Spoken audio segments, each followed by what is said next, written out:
Yevamos Daf is entirely about the halacha of pasaling a woman to truma and kahuna. That's a bia with a woman, whether a kohenes, levia, or yisraelis, that pasels her from further marrying a kohen afterward, or from eating truma should she get that right in some circumstance. The first part of the daf, the first half of the daf, is discussing the source for the various different types of people who pasel her with their bia. The second half of the daf begins with a mishnah, and the mishnah introduces the actual type of the bia, whether it's an einis or a mafuta, or situations like that, how that ends up paseling her, and what situations do they pasel and what situations do they not. The second half of that Mishnah will introduce the topic of a grandson, how having a grandson can either give her the right to eat truma or take away the right to eat truma, and the Gemara will discuss what happens if she's suffix pregnant. Are we concerned that there is a pregnancy there or not? It's all about the right to eat truma. So the Gemara begins the daf in the middle of a discussion looking for the sources that a bia with a pasel, that is one of the psulim, pasels a woman to kahuna. So the Gemara says we have the sources are from the psukim describing how a bas kohen loses the right to truma when she marries a Yisrael, and if she gets widowed or divorced from that Yisrael, she goes back to her father's house. So the psukim say, "Bas kohen kisil ish zar, he b'truma sakachim lo sechal." If a bas kohen who marries a non-kohen, she cannot eat truma any longer. So the Gemara's drasha says ish zar here means somebody that she's usher to. He pasels her; she can't go back to eating truma anymore. She can't marry a kohen afterwards anymore. Now, the next pasuk says, "Ubas kohen kisi alman or grusha v'zera ein la v'shava beisavia." Well, if this woman who's married to a Yisrael, which again we had a drasha to mean a psul, if she becomes an almana or a grusha, she becomes widowed or divorced from him, so that kiddushin, that marriage ends. Then, as long as she doesn't have children, she can go back and eat from her father's house. So the Gemara wants to know, how do we know chayve krisus and how do we know chayve lavin? So the Gemara says we know chayve lavin because it says kisiya. Kisiya means that there is tfisas kiddushin. If there is tfisas kiddushin, that must be talking about a chayve lav. A chayve lav is the only type of isser that has a tfisas kiddushin. The marriage is chal. So says the Gemara, then how do you know that the same thing is true, that all these halachos are true for a situation where it's chayve krisus and there is no tfisas kiddushin? So the Gemara says you derive it from the fact that the pasuk that says she goes back to eating truma in her father's house says only if she's an almana or a grusha. That means that the marriage that she had, which allows her to go back and eat truma afterwards, is if she had tfisas kedushin with whoever she was married to. She became an almana and a grusha. It means she was married to him, and then the marriage ended with a widowing or a divorcing. However, if she had a relationship with somebody that did not have tfisas kedushin, she couldn't be an almana or a kedushin. Then she does not go back to her father's house. She cannot eat truma any longer because that's a psul for her. Says Gemara, that's good for a kohenes, for a woman whose father is a kohen. How do you know that the same thing applies to a Yisraelis? That she, if she has a relationship, if she has bia with someone who is, there's no tfisas kiddushin, she can't qualify as an almana or grusha from that passes her for kunas. Well, Gemara says this because it says an extra ubas. It doesn't have to say the vav there. It says Gemara, Rabbi Kiva is the one who has drashos from extra vav. What do you do according to Chavim? Gemara says the whole phrase ubas kohen is extra. The first pasuk says ubas kohen. The second one, it doesn't have to say ubas kohen. It could just say vihi. It could just say and she. So therefore, the entire phrase is extra, and that's to include a bas Yisrael and a bas Levi, that they are pasuled as well from eating truma if they have been with a pasel, someone who is they're not supposed to marry. Now, says the Gemara, that's all good, but all it tells me here really is that this pasuk doesn't qualify. You can't apply this pasuk of she goes back to eat truma to somebody who has had to be with a pasel. But how do you know you're supposed to, when you say that this pasuk doesn't apply to her, how do you know that that means that therefore she can't eat truma? Maybe it means that the condition that she can only eat truma if she has no children, which is what the pasuk is describing, maybe that's what applies. That's what does not apply to her if she had bia with one who has no tfisas kiddushin. Maybe when we say the pasuk doesn't apply to her, if there was no tfisas kiddushin in her bia that she had, maybe it means to say that if she had bia with someone who has no tfisas kedushin, the pasuk doesn't apply, and therefore even if she has children, she's still allowed to eat truma. I mean, the pasuk didn't just say that she's not a truma. The pasuk said as long as she doesn't have children, she's allowed to eat truma. So when this pasuk doesn't apply, it could be saying l'kula, could be saying leniently that she is allowed to eat truma even if she has children. And that makes sense, because the bia of a eved or an oved kechavim, for example, maybe it doesn't count as a bia at all. Maybe it counts as a mukas eitz, or counts as a behema, and therefore even if she has a child, it doesn't passel her. So how do you know not? So the Gemara says, well, if that would be the case, then you would not need the extra phrase ubas kohen to teach me to include a Yisraelis and a Kohenes in the same halacha. Is that the pasuk is written specifically by a bas kohen.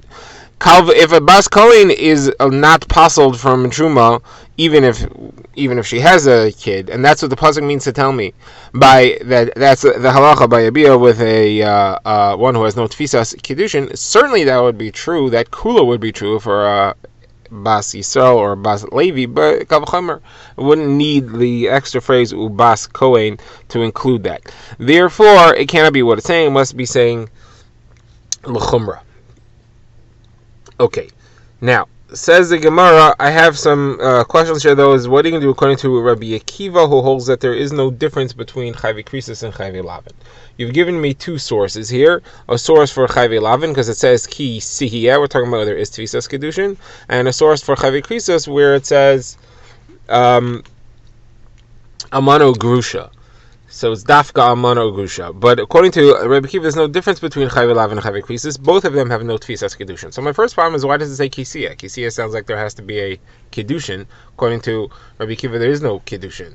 There, even in a chayve lavin, there's no tfisas kedushin. So the Gemara says Rabbi Akiva will say kisiyah doesn't mean that there's kedushin. Kisiyah just means that there was a bia. We're referring to where there was a bia with an ishzar. That's where a psul is created, because there is no kedushin with a puzzle at all, according to Rabbi Akiva. Rabbi says, okay, but then why do I need the phrase almana ugrusha? Almana ugrusha taught me to include even a situation, not only a situation where there is tfisas kedushin, but even where there's no tfisas kedushin. According to Rabbi Akiva, there's no two things. There's no tfisas kedushin and no tfisas kedushin. There never is tfisas kedushin, so I just need one pasuk. I don't need almana ugrusha. What's that for? So the Gemara says there's a chiddush in almana ugrusha. Remember, the pasuk pshat in this pasuk is discussing that a bas kohen who was married to Yisrael and couldn't eat truma, once she becomes freed from him, either by his death or his divorce, she can go back to eating truma through her father. That's a chiddush to tell me that applies both to an almana and a grusha, because the pasuk said that she can only go back if she has no children. If she has a child from the kohen, she can't go back. Now, in almana is more lenient, more logically to be more lenient than a grusha, because a grusha is not even allowed to marry a kohen. The fact that she's a divorcee makes it also for her to marry a kohen, and therefore it's more likely for me to say that it's also for her to eat truma. And almana is allowed to marry a regular kohen, and therefore I would think that she is less chamor, she's more likely to be allowed to eat truma. Therefore, when the pasuk is teaching me that as long as she has children, she cannot eat truma through her father. She's a child from Yisrael, she can't eat truma from her father. You got to tell me that that's true, not only in the case of a grusha, who's apostle to a kohen, but even in the case of an almana, who is mutter to a kohen, she still can't eat truma because she has a kid from Yisrael. And the opposite halacha we see from this, and that's that when she does not have a child, she's allowed to go back in from her father's house. You have to tell me grusha, because you got to tell me that's true not only for an almana who's mutter to a kohen, but even for a grusha who is aser to a kohen. As long as she has no children, she's still allowed to eat truma through the rights of her father's house. Okay. Now, the Gemara says, that's all good. Now I just have a couple of questions about some halachas, about some people who do passel and don't passel. Why are they included or excluded? So first of all, there's the halacha of a machzer grushaso. Somebody who is married, divorces his wife, she marries somebody else, she gets divorced, or widowed from the second husband, she's usher to go back to her first husband. If she goes back to her first husband, it's halav, but it does not passel her for kahuna.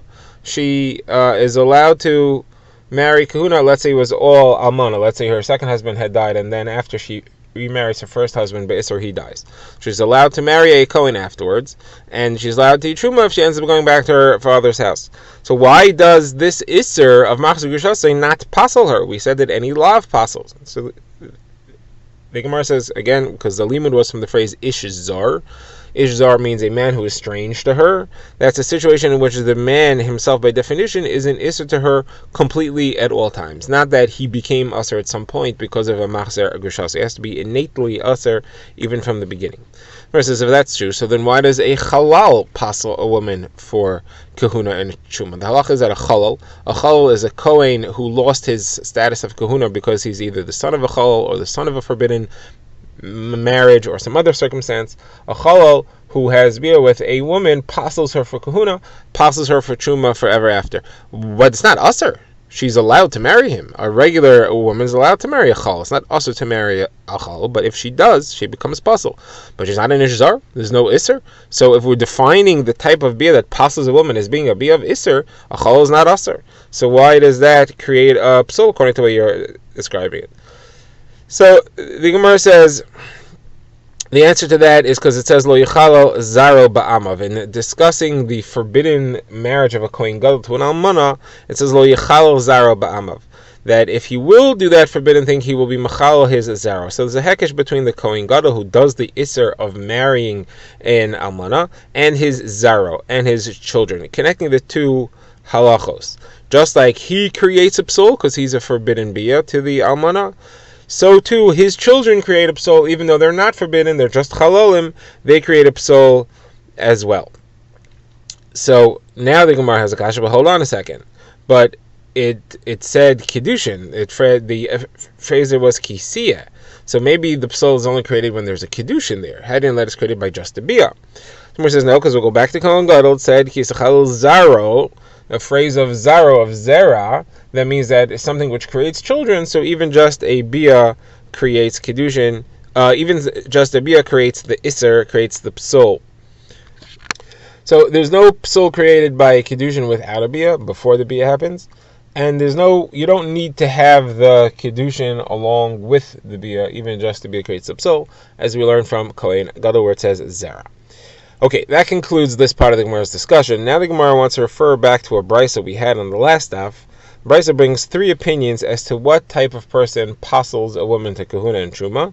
We had the opinion of the Tanna Kama that listed the 10 psulim, the 10 people that are usher for her to marry.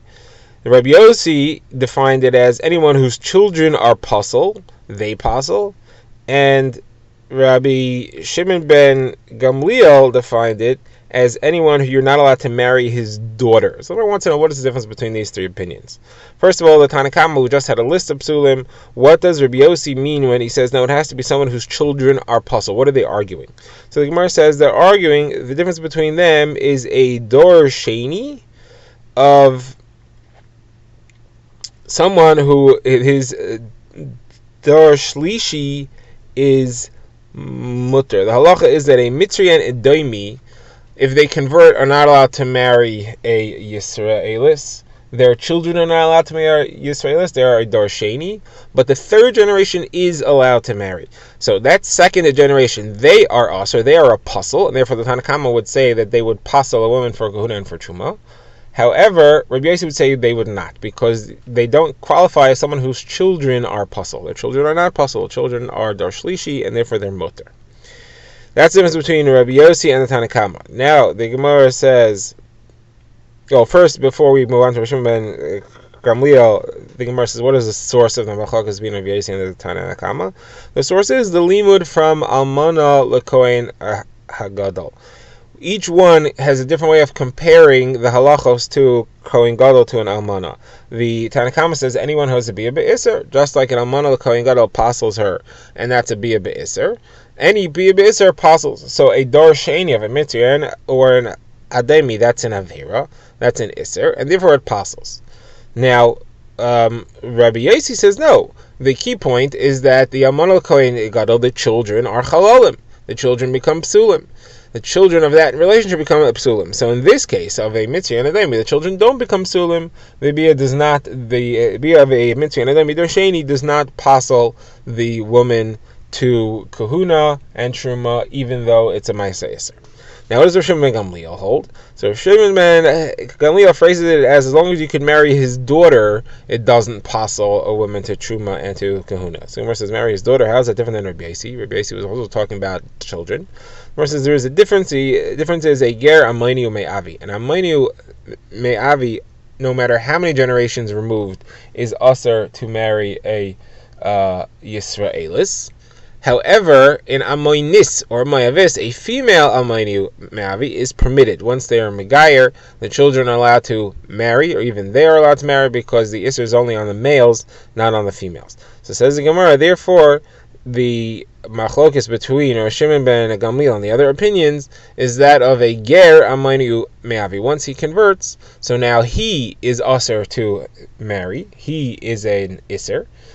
However, his children, his sons are aser, because that's for all there is. His daughter is not aser. His daughter is an amoinis, and not a amoini, or a moyavis, and not a moyavi. Therefore, Rav Yossi would say that he's aser because his kids are aser. His sons, at least, are aser. Tanakam would say he's aser because he's aser.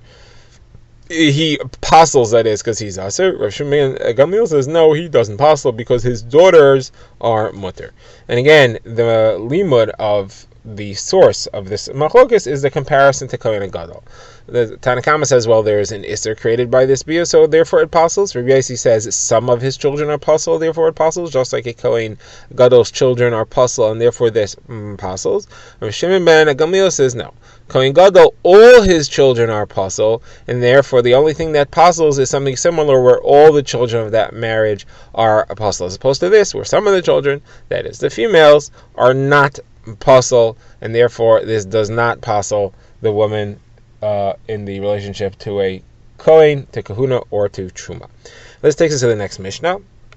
The Mishnah is going to define for us what are the types of the bia that create a psul. So now we're not talking about psulim, we're talking about a Yisrael, and the question is, what type of a regular Yisrael or a regular Kohen, what type of bia has an effect on them? So let's just review the halacha. A bas Kohen who marries a Yisrael loses her right to eat truma.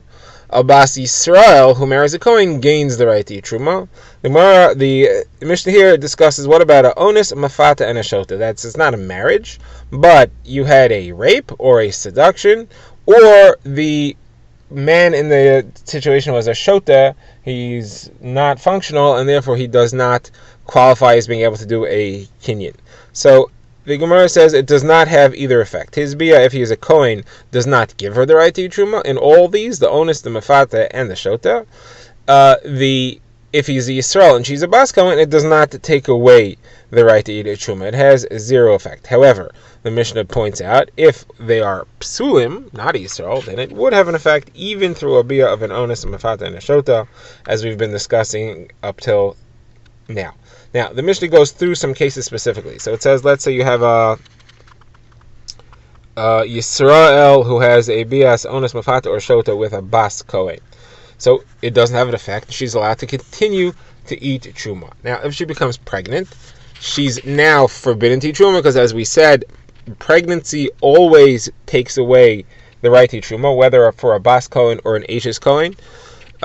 We've discussed that at length in previous situations. There's a specific Gezeres HaKosav. We've seen that a few daf ago, that the ability to eat truma is only given by a yelid, not by an ubar.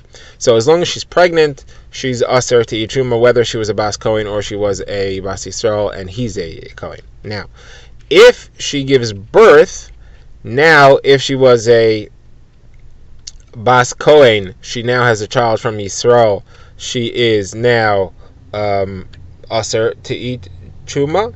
If she was a bas Yisrael who was married to a Kohen, she's now permitted to eat truma. In here we have an interesting halacha. Her father, the bia of her father, did not give her the right to eat truma, even though he was a Kohen, because it was a onus, pitoi, or shota. However, the child, the fact that she has a child who is a Kohen, gives her the right to eat truma. Now the Mishnah moves on to discuss grandchildren, and we'll discuss a grandchild who's an Eved or Mamzor or a Kohen. So the halacha generally is that as we've seen, a woman who has a child keeps her in her husband's household. So if she was a bas Kohen and she has a child from Yisrael, she's still asher to truma. And if she's a bas Yisrael and she has a Kohen and she has a child from a Kohen, she is permitted to continue eating truma. Now, what happens if she doesn't have a child who lives? She had a child, but the child died, that doesn't count, and therefore she can go back to her father's halacha. If she has a child who dies, but there is a surviving grandchild, that keeps her in her husband's household.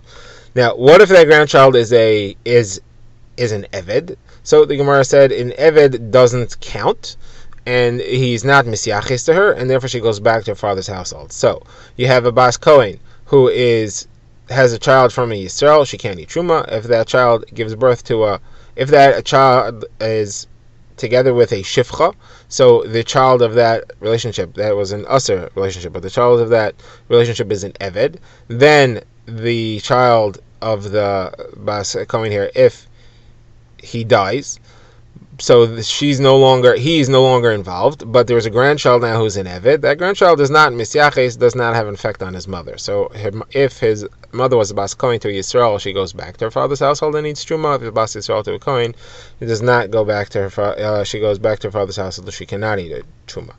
Now, mamzer though is a different halacha. Mamzer does have an effect. Mamzer is considered to be a child. So again, if you have a bas kohen to a Yisrael or a bas Yisrael to a kohen who has a child, the child gives birth to a mamzer, either because the child was together with an eved or an eved kechavim or a mamzer. The Mishnah doesn't say mamzer, but the same thing should be if it was a mamzer, or some situation like that, and has a grandchild who's a mamzer. Then the child, that is the father of the mamzer or the mother of the mamzer, goes out of the scene. She dies or he dies. The mamzer does keep the grandmother in her husband's house. So if it was a bas kohen to Yisrael, she cannot eat truma. If it was a bas Yisrael to kohen, she can continue to eat truma. Now, the Gemara says you have a situation where a kohen gadol takes away the right to eat truma. What's that? You have a woman who is a bas kohen to a Yisrael. She has a child who dies, but that child, who was a Yisrael, gave birth to a kohen gadol. How could that be? If it was a boy, it couldn't be. But if it was a girl, she could have married a kohen, and therefore her child is a kohen. That kohen can become appointed as a kohen gadol himself. He can be anointed and serve on the mizbeach. But he keeps his grandmother, who was a bas kohen, as part of her husband's household. Her husband was a Yisrael, and therefore the existence of this kohen gadol takes away his grandmother's right to eat truma. He does, however, keep his mother having the right to eat a truma. His mother was a bas Yisrael to a kohen as well. She does have the right to eat truma thanks to him, but his grandmother, who was a bas kohen to Yisrael, loses. His mother, that said, was a bas Yisrael to a kohen, but his grandmother was a bas kohen to Yisrael. She loses the right to truma based on him. The Mishnah says the expression for this situation shouldn't be kohanim gedolim like my son who take away my right to eat truma. We now begin the Gemara on this Mishnah. The Gemara has a quick comment before the Gemara gets into two sugyas. First of all, the Gemara wants to know, how do you know that she isn't pregnant? You said that when she's pregnant, then she is not allowed to eat truma. How do you know that? But you said if she's not pregnant, could be she is. How do you know that she's not pregnant? Even if you haven't seen signs of a pregnancy, maybe she is. The second question will be, how do you know, even if she's pregnant, who the father is? Maybe just like she had a bia, ba'onis, or bepitoi from this guy, maybe there was somebody else. And why are you assuming the father is this person here who we've been discussing? So the Gemara's first comment is as follows. We said over here, halacha, that the shota, his bia doesn't count, his kinyan doesn't count. The Gemara says we've seen that halacha before. We've seen that if a shota or katan marries a woman and he dies, she does not fall to yibam. She doesn't have to do yibam or chalitza because it doesn't count as a kinyan. Okay, now the Gemara asks, we said here, we had an example. If you had a bas kohen who married Yisrael, so she's allowed to keep, not that she married, but she had a bia from Yisrael, she's allowed to keep eating truma unless she gets pregnant, because the bia doesn't count to passel her from the truma she could eat through her father. So my question is, maybe she's pregnant. How do you know? From the moment after the bia, it could be that she is pregnant. How are you allowed to assume that she's not pregnant? So the Gemara says, well, how do you know that we are ever concerned for a suffix pregnancy if we don't see one? So the Gemara says, you see that in a case where you had a case where there's a marriage and you don't know who, where there was a wrong marriage, or you're changing from one marriage to another. You always have to be mistapik. Maybe she's pregnant, even if you don't see that she's pregnant. The Gemara specifically references a case where you had two men who switched wives by accident, that they each have to separate for a period of 3 months until we could be sure that they're not pregnant. So you see that we are mistopic for pregnancy. So the Gemara says, okay, so let's try to define why sometimes we are choshesh for a pregnancy right away and sometimes we're not. So the Gemara first wants to say that for Yuchsin, for knowing who the father is, there we're mistopic. It's very important to know who the father is. As far as whether she's allowed to eat truma or not, we're not worried about a suffix. Gemara says that's not true. I'll show you that we are worried about a suffix for a truma. We have a case in a brisa where a Kohen gives his wife a get, al tonight. And he says this get will take effect 1 hour before I die. He just wants to make sure that she doesn't fall to Yevamos or something like that. So the Gemara says she can't eat truma already from now. Or maybe he's going to die within an hour from now. How do you know? At no point do you know that this get did not take effect already. So you see, we do say suffix as far as eating truma goes.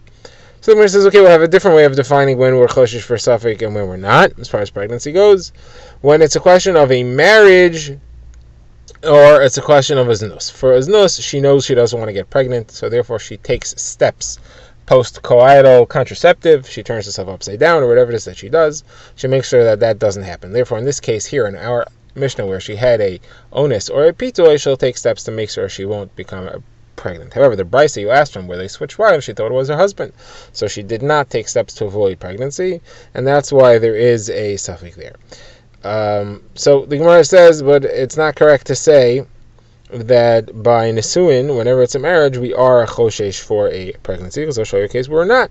Rabbi that says that a Bas Kohen is married to Yisrael, and he dies. The day he dies, she can eat truma already. But why aren't you afraid that she became pregnant just now? Maybe she's pregnant. How do you know that she's not? So how come she could eat truma right away? Maybe she has a kid. Maybe she's pregnant. If she's pregnant from Yisrael, she's not allowed to eat truma.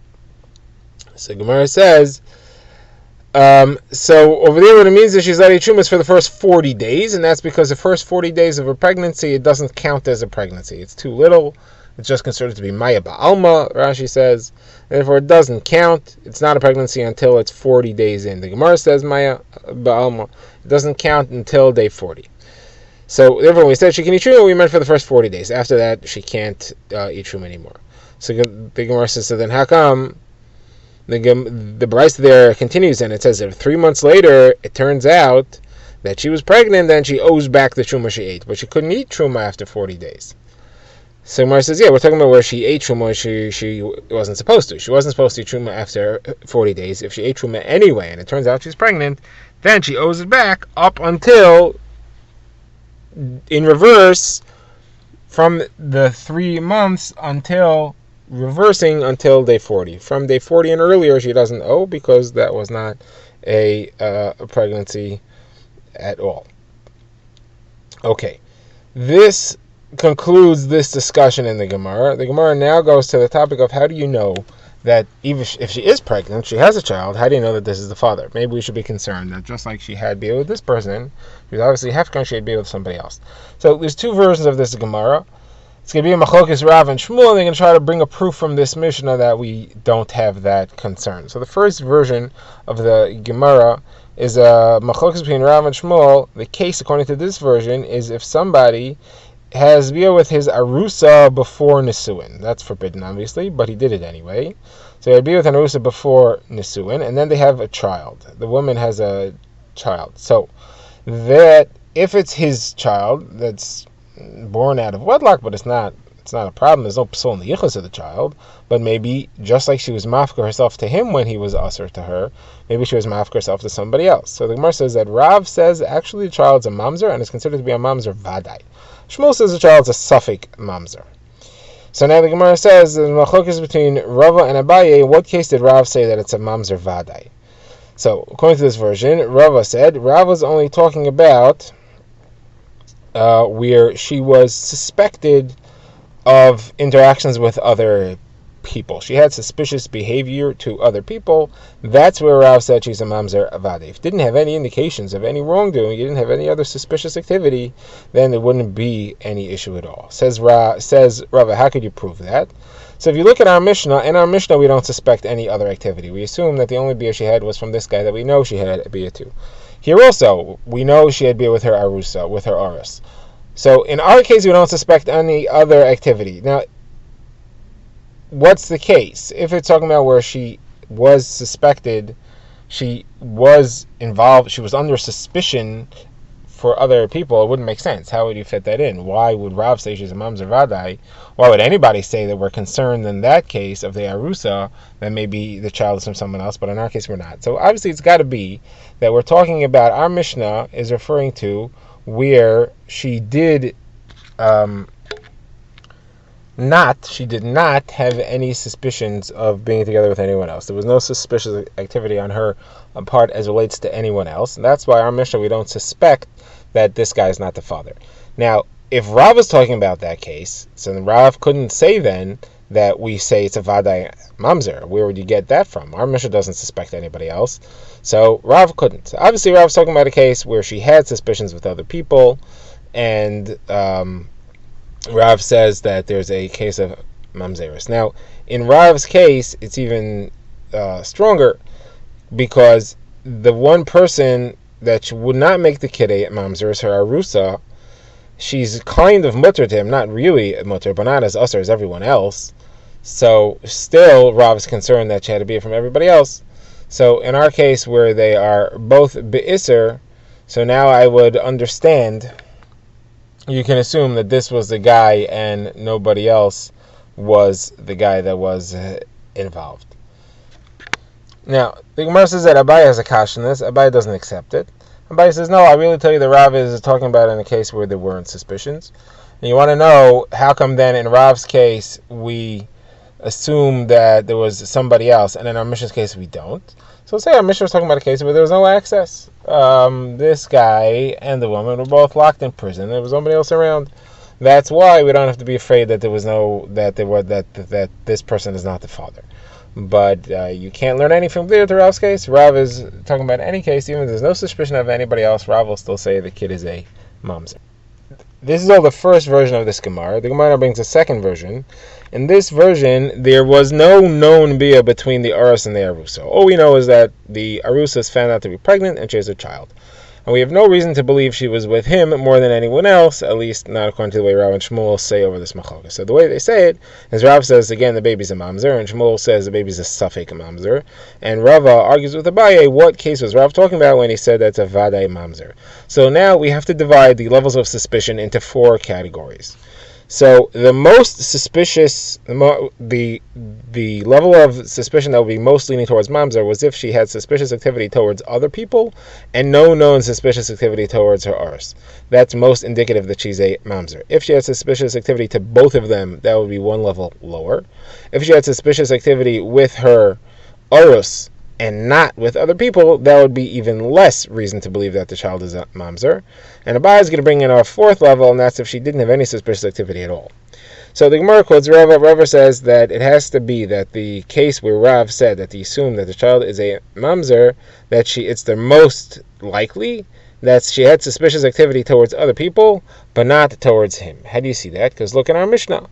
What is the case in our Mishnah where it says that we assume that the child is from him and not from someone else? If it's talking about where it's most likely towards him, that is where it is suspicious activity to him and not towards anybody else, wouldn't be a chiddush. Why would we think the child's from anyone else? Must be we're talking about where they had suspicious activity. She had suspicious activity towards this person and towards other people. And still, the Mishnah rules, we assume the child is from this person and not from other people. If so, in that case, Rav could not rule that it's a vadei mamzer. Obviously, then Rav is talking about the case where it was most likely to be a mamzer. She had suspicious activity towards other people and not towards the Ars. Says Abaye, not true. Maybe the case of our Mishnah is a chiddush because she had 0. She did not have any suspicious activity towards anybody. And that's where our Mishnah is ruling that we assume that it's from this guy, where we had a known issue over here. But you cannot prove anything about what would happen in a case where she had suspicious activity toward both of them, and that's where Rav was poskening that we would assume that the child is a mamzer.